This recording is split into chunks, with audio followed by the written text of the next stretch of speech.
What's up, guys? Ask REL episode 6. The hot topic always is the AAU shoe circuit, so I know I got a lot of questions on that. They're good questions too, so I'm glad to keep answering them and diving a little deeper on that stuff. But let's get to some of these questions. My 7-year-old loves basketball, practices on his own, and puts in all the effort. As a parent, how can I encourage basketball without getting in the way? Yeah, this is a great question that I get often right here. As a parent, you have to draw a line in the sand. Like, do you want to be the parent? Do you want to be the coach, or do you just want to be the parent? And it's to each his own. Everybody's gonna feel different. I personally don't want to be the coach. I want to be the parent. That doesn't mean I wouldn't help my kid, or if my kid is straight up asking me, will you go out back with me and help me with this, that, and the third? Absolutely, I'm gonna help. But there's also going to be a line, and I personally am not going to coach the teams. I'll help out at home and drive work ethic and all of that. And it also depends on my expertise. And this, I think, is the toughest one for people to get over. If you grew up in basketball and your kid's a soccer player and you know nothing about soccer, you got to understand that and not be trying to be at home spewing shit to your child about what they're doing, as far whether it's technique or IQ, anything. If you don't know, you don't know, right? Now you could stick to basics like what the training schedule is going to be and how many hours, and maybe coming up with different marks and goals for reps and things like that, like baseline sports stuff. You can do that, but don't be sending your kid to teams and trainers and things where you've put trust in somebody to help your child, and then you come home and you're probably telling them something completely wrong or completely different. Like, you got to understand where you want to fit in, right? So again, I can't answer specifically this for you, but encouragement, you should never lack encouragement. You should never lack encouraging your child to just fucking go after it, purely all out. Like, for me, I think that's the easiest thing to do, is just absolutely push them to be a goal-oriented, all-out athlete. Always do that. And then as far as like the second part of the question about not getting in the way just depends on what you want. If you're making the conscious decision to be the coach and be fully hands-on and be in control of your kid and all of that, which I'm not trying to demonize it. Like, it has worked, for a lot of people. If that's what you want to do, go ahead and do it. You're getting in the way. I just had a conversation with a woman from Florida about this. You are getting in the way if your kid is noticeably doing it for you instead of themselves.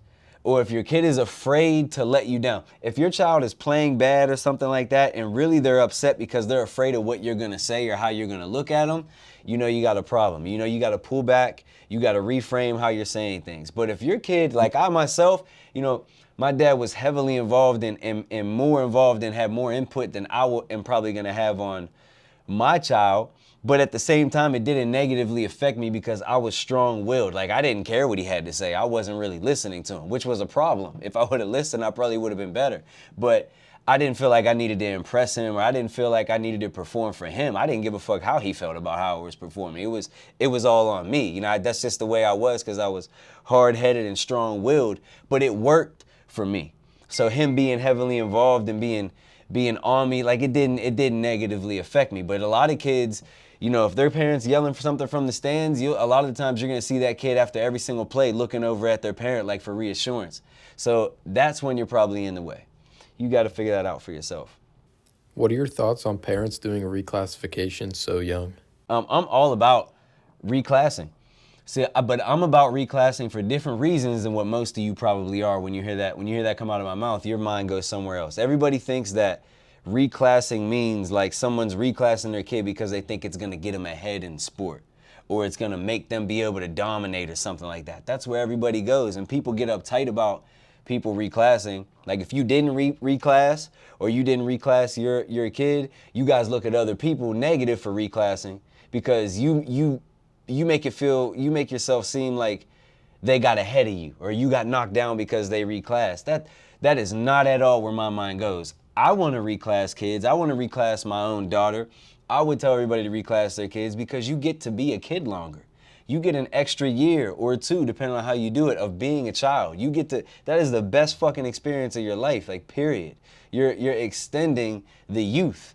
So it's like if I go to college and I'm gonna play 4 years of ball and I redshirt, but I'm still in college that year, so I'm in college for 5 years, or I redshirt and transfer, I'm in college for 6 years. Like, I got to extend my youth. I got to live that dream longer and longer and longer. And more importantly, it's getting harder and harder to be something in this world. Everything is more competitive. It's harder to make money. It's harder to brand yourself. It's harder to be an elite in any category. So you need time. You need more time. We don't have enough time on this earth. Like, so if you can extend time, how could that be negative? Not to mention the selfish reasons of you as a parent, you get to keep your kid longer. Your kid, if you reclass as a 7th grader, your child is technically going to live in your home for 1 more year than they would have if they went off to college. Like, who doesn't want that? So I love reclass because it extends life. It extends youth. I could give a fuck about how a kid's gonna perform. Look, if you think you're gonna reclass in 7th grade and that's gonna make you a Division I basketball player, you are a fool. Do you think youth basketball is watered down? Depends what you mean by watered down. I believe youth basketball is watered down from a platform standpoint, like as far as resources and options. Is it watered down from quality? No way. It's been the same forever. You know, youth basketball by nature has to have parents coaching. You have to have volunteers. How else are you going to run most of these programs? Now, I would argue, and I do argue a lot of the times, that a lot of programs do actually have the money to pay people. They have the money to pay professionals at some capacity to come in and make sure it's not so watered down, make the quality higher. It's only gonna be watered down if you let it. You know, yeah, there are a million different things you can do. There are watered down programs and watered down tournaments you could go to, but that's only if you subject yourself to them. You don't have to do shit, man. You can keep shit very, very solid. You can make sure everything stays at the highest quality for you. And less could be more for you. Playing on all the teams in the world doesn't necessarily mean it's better. It could be watered down, or it could not depending on how you go about it. So, you know, I think everybody has to, like everything I say, you got to understand what you want and figure out your path. And I think a lot of people take a path that makes it watered down. Things are always going to evolve, though.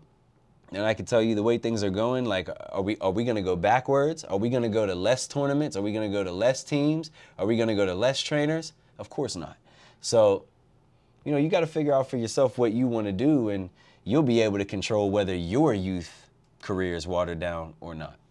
How can I build relationships in this basketball era if I'm not part of the in crowd? Well, the in crowd is not necessarily, you know, again, it's beauty's in the eye of the beholder. What's the in crowd to you? You know, to me, the in crowd is the young kids who want to get better, the parents and families who by any means are just looking to advance themselves, their family, their young children. That is in to me.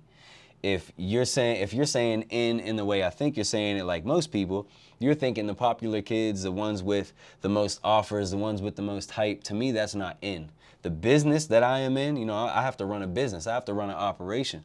A lot of people get this wrong. They try to go reach for that in crowd first, and they spend all their time just trying to be quote unquote in, when, you know, that's not what builds a solid foundation. You know, from a program, from a coaching record, from a coaching reputation, a lot of different things. So you get in that crowd that I think you're talking about by just becoming good. How do you become good? You get in what I said my in crowd is, just the grind, work, you know, ugly development stuff. That's what you do. You look for the programs, coaches, parents, and players who just want to get in the mud and put their head down and work and let the results be what they're going to be.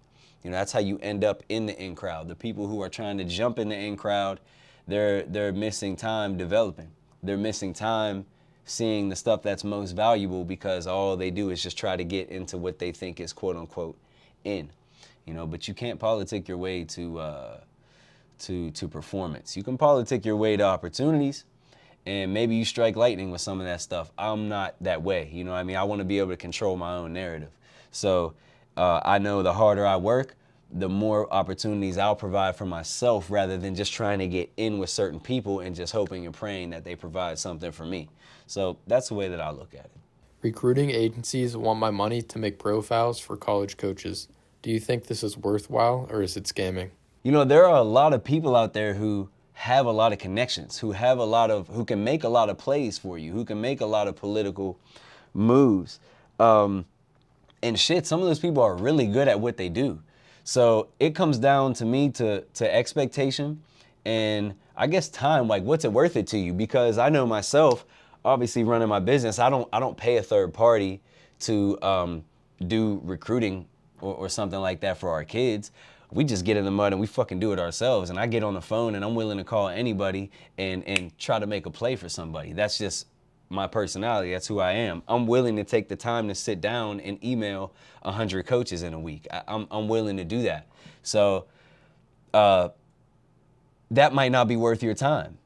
I don't know how you see it. So if you can find a reputable company out there who does do that and has a track record of getting kids opportunities, why not do it? I don't think it. Of course, there's scammy shit in everything. There's scammy shit in every market you can possibly go into, but it's your job as a consumer to do your research and figure out who's good. You know, just because it's available doesn't mean it's the best way. So you got to figure out what the best way is, and it could be trial and error, and it's okay to get things wrong. You know, don't dive too deep. If someone's gonna let you pay monthly or something like that, give it a shot. If it doesn't work in a couple months or you clearly see that they're scammy, you just back away. I would argue maybe do it in parallel. Actually, that's the best advice I can give you. While you're paying somebody to try it out and you're just gonna see what they can do for you, you be doing the same shit at the same time. Still be emailing coaches yourself, calling coaches yourself, everything. Give it a shot. This game, when it comes to recruiting, this is a numbers game. So you need a lot of at-bats. You need a lot of chances. You need a lot of people to hear about you and see about you from all different angles. You never know what's going to pop for you. So, yeah, there's validity to some stuff out there, but there's also garbage. You got to find that out for yourself. What are some strategies some kids or teams can use to get on the circuit? Yeah, well, look, a kid to get on the shoe circuit, I say this all the time, like, you just got to be good. I can't stress enough how much they will find you. Those teams, it's very hard for them to find the right talent and keep the right talent. So trust me. Like, if teams don't know about you yet, it's just because you haven't got good enough, flat out. Maybe you haven't had enough exposure yet, but as time goes along, if you continue to just be good, that exposure is going to come. They are going to find you.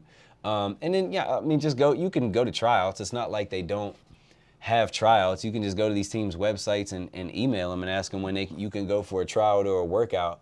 And again, just show up and be literally that guy. They're going to take you. Trust me, they want and need you. A team, I already went over how teams can get on the circuit. I think that's in maybe like episode 1 or 2. That's a little complex, so go ahead and check that out if somebody wants to hear that answer.